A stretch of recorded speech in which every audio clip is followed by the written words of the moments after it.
Chapter 9 crop production and it's management का solution करेंगे हम आज। डियर स्टूडेंट, चैनल पर math, Hindi, science, social science, Sanskrit सभी सब्जेक्ट के वीडियो अवेलेबल हैं।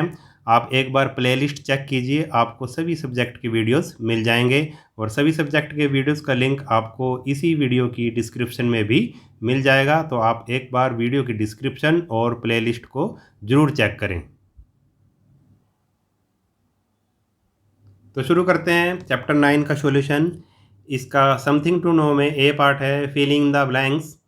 Dash result in loosening and mixing of soil. जो मिट्टी होती है, जो खेत में जो मिट्टी होती है, उसको कैसे लूज़ किया जाता है और कैसे उसको मिक्स किया जाता है, किसकी हेल्प से किया जाता है?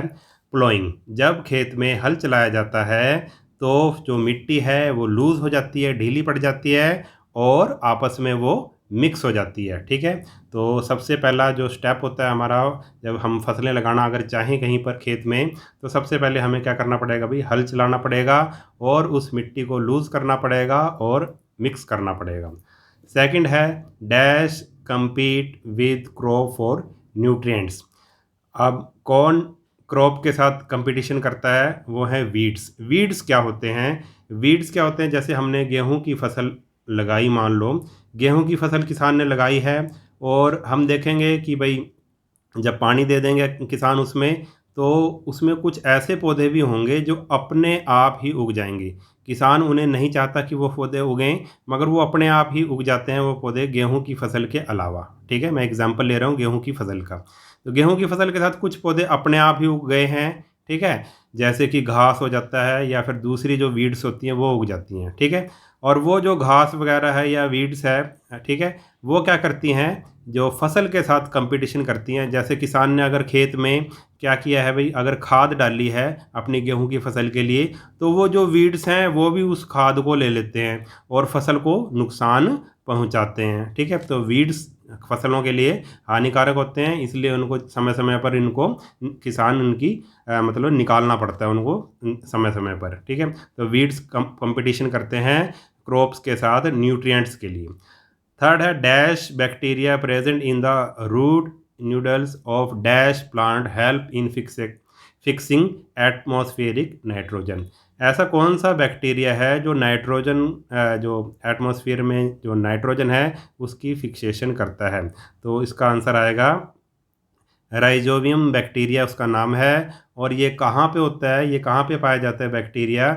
जो लेगुमिनस प्लांट होते हैं, यानी कि लेगुमिनस प्लांट का मतलब होता है जो दाल वाले पौधे होते हैं, जैसे कि चना है या जितनी भी दालों के जो पौधे हैं, मटर है, ठीक है, उनकी ये जड़ों में पाया जाता है ये बैक्टीरिया। और ये क्योंकि देखो जो पौधे होते हैं, प्लांट्स होते हैं, उनको नाइट्रोजन की ज़रूरत होती है, मगर जो पौधे होते हैं वो सीधा जो हमारे एटमॉस्फेयर में नाइट्रोजन है उसको नहीं ले सकते।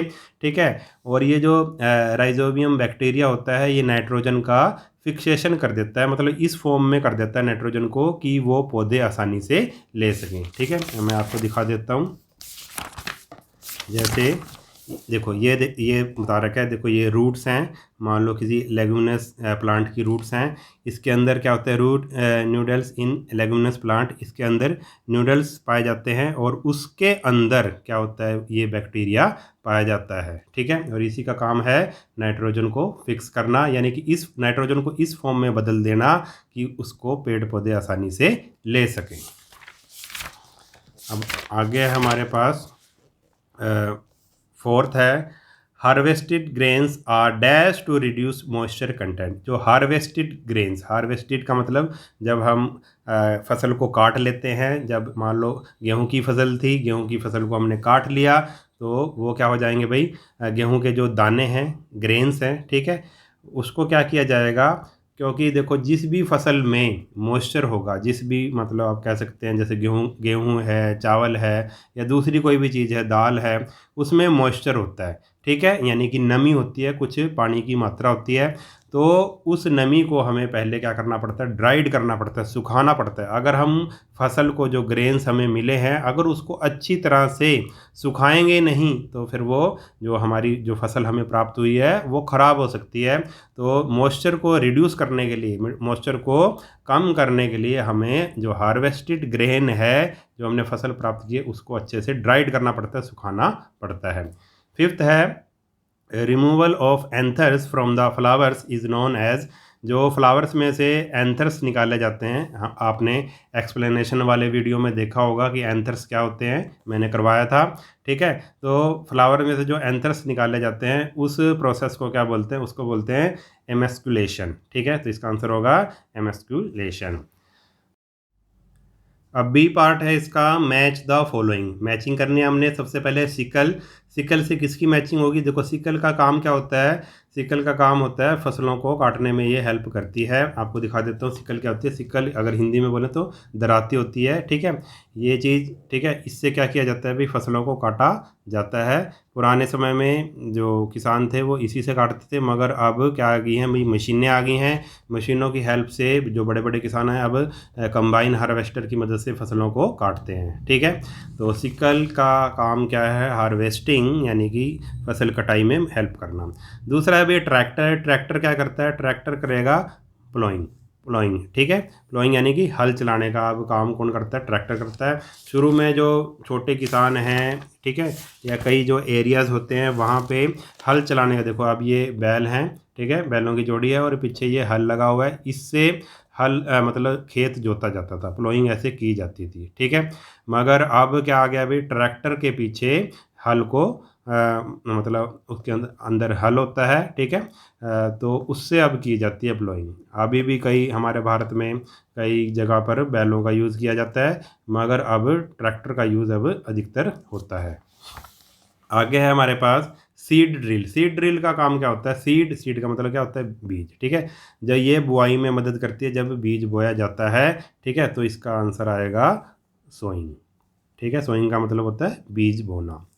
उसके बाद है कंबाइन। कंबाइन क्या करती है, कंबाइन करती है भाई थ्रेसिंग का काम। ठीक है, कंबाइन क्या करती है, थ्रेसिंग का काम करती है। अब ये देखो कंबाइन आपको दिखा देता हूँ मैं, कंबाइन मशीन क्या होती है। ये है कंबाइन मशीन, ये है कंबाइन हार्वेस्टर। कंबाइन हार्वेस्टर देखो ये फसलों को क्या करती है भाई, काट भी देती है। ये दोनों कंबाइन हार्वेस्टर फसलों को काट भी देती है और उसमें से जो दाना है, फसल का दाना, उसको भी अलग कर देती है। ठीक है, तो after harvesting grain are separated from the cut crop. जो कट क्रॉप, जो हमने फसल काटी है उसमें से ग्रेन निकाल लिए जाते हैं, अलग कर लिए जाते हैं। इस प्रोसेस को थ्रेसिंग बोलते हैं और इस मशीन के द्वारा थ्रेसिंग की जाती है। ठीक है, ये कंबाइन मशीन। ठीक है, अब फिफ्थ है साइलो। साइलो क्या है, साइलो क्या है, साइलो में क्या की जाती है भाई, स्टोरेज की जाती है। यानी कि ये जो फसल जब किसान काट लेता है, जब जो फसल होती है, जो दाने होते हैं, उनको कहाँ रखता है भाई, साइलो में रखता है। साइलो आप कह सकते हैं जहाँ पे किसान अपनी कटी हुई फसल को रखता है। ठीक है, उसको सुरक्षित रखने के लिए। अब जैसे ये देखो, ये देखो साइलोज का एग्जांपल दे रखा है। ये बड़ी बड़ी टंकियां हैं या फिर ये कमरा वगैरह भी हो सकता है जहाँ पे कटी हुई फसल को रखा जाता है, जो दाने होते हैं। ठीक है, हार्वेस्टेड ग्रेन्स को रखा जाता है। ठीक है, ये साइलोज हैं, ये टंकियाँ बनी हुई हैं ताकि वो जो हमारी फसल है वो कीड़ मकोड़ों से, चूहों आदि से सुरक्षित रहे। उसके बाद है हमारे पास सी पार्ट है, tick the correct option. Correct option को हमने टिक करना है। The practice of growing leguminous plants between successive cereals crop is called. अब ऐसा जो प्रोसेस है, ऐसी प्रैक्टिस जिसमें क्या करते हैं हम, बीच में मतलब दो फसलों के बीच में, जैसे कि अनाज वाली फसलें हमने लगाई, सीरियल फसल, सीरियल्स फसल लगाई, अनाज वाली फसल जैसे गेहूँ चावल। ठीक है, ऐसे दो फसलों के बीच में हम क्या कर देते हैं, दाल वाले फसल लगा देते हैं, दाल वाले पौधे लगा देते हैं। जैसे कि चना है, मटर है, या कोई भी दाल का जो प्लांट्स हैं वो लगा देते हैं। उससे क्या होता है, जो हमारी मिट्टी की जो उपजाऊ शक्ति है, फर्टिलिटी है, वो बढ़ जाती है। तो इस प्रोसेस को क्या बोलते हैं कि दो सक्सेसिव सीरियल क्रॉप्स के बीच में लेगुमिनस प्लांट को लगाने के प्रोसेस को बोलते हैं हम क्रॉप रोटेशन। क्या बोलेंगे? Crop rotation. यानी कि हमने क्रॉप की क्या कर दी, अदला बदली कर दी, रोटेशन कर दी। ठीक है, थोड़ा सा हमने उसको एक जैसी फसलें नहीं लगाई, बीच बीच में हमने क्या कर दिया भाई, दाल वाले पौधे लगा दिए। सेकंड है which among the following is a kharif crop. Kharif crop कौन सी है इसमें से? देखो, भारत में दो तरह की क्रॉप्स लगाई जाती हैं, रबी क्रॉप्स और खरीफ क्रॉप्स। ठीक है, ये मौसम के अनुसार लगाई जाती हैं। और ये खरीफ और जो रबी है, ये अरेबियन वर्ड्स हैं, ये इंग्लिश के वर्ड नहीं है, ना ही हिंदी के हैं, ये अरबी भाषा के वर्ड हैं, अरेबियन वर्ड्स हैं। तो which among the following is a kharif crop. जो खरीफ क्रॉप होती है वो इंडिया में खरीफ क्रॉप लगाई जाती है जब बारिश का सीज़न होता है, रेनी सीजन होता है, तब लगाई जाती है। तो यानी कि रेनी सीजन की इसमें से कौन सी फसल है? वीट, ग्राम, बार्ली, राइस। तो क्या आंसर होगा इसका? खरीफ की फसल कौन सी है? राइस है। ठीक है, चावल जो है वो लगाया जाता है रेनी सीजन में। खरीफ की क्रॉप क्या है? चावल है। अब आगे है हमारे पास the organic substance obtained from the dead plants, animal and their waste is known as।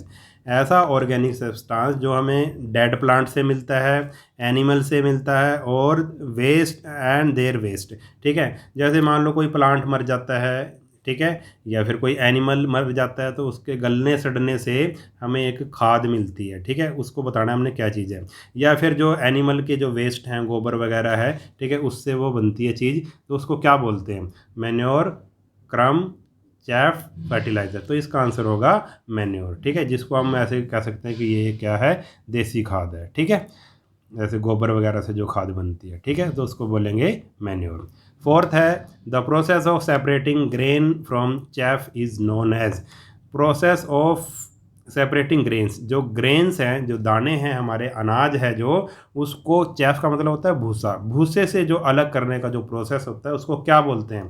Threshing, weeding, tilling, winnowing. तो इसका आंसर होगा विनोइंग। ठीक है, अब दिखा देता हूँ। जैसे अब ये लेडीज़ है, अब फसल देखो, ये इसमें क्या है, जो हमारे पास जो दाने थे, ग्रेन्स थे, अनाज था जो, उसमें क्या है, वो उसके साथ भूसा भी मिक्स है। जो फसल का जो भूसा है, पौधे का जो भूसा है, वो भी मिक्स है। तो ये लेडीज़ क्या कर रही है? इसको फटक रही है। तो इससे क्या होगा भाई? दाने अलग हो जाएंगे और भूसा उड़ जाएगा। ठीक है, तो इस प्रोसेस को क्या बोलते हैं? विनोइंग बोलते हैं।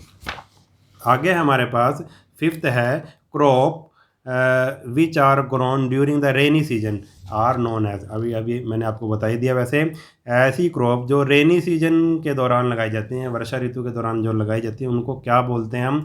रबी क्रॉप्स, लेगुमिनस क्रॉप, खरीफ क्रॉप्स, सीरियल क्रॉप्स। तो उनको बोलेंगे हम खरीफ क्रॉप्स। और जो रबी की क्रॉप्स होती हैं वो विंटर सीजन में, यानी कि सर्दी के सीजन में लगाई जाती हैं। तो इस वीडियो में इतना ही करेंगे। अगर वीडियो आपको अच्छा लगा है तो चैनल को सब्सक्राइब कर लेना और वीडियो को अपने सभी दोस्तों के साथ शेयर ज़रूर कर देना। मिलते हैं नेक्स्ट वीडियो में, तब तक के लिए नमस्कार।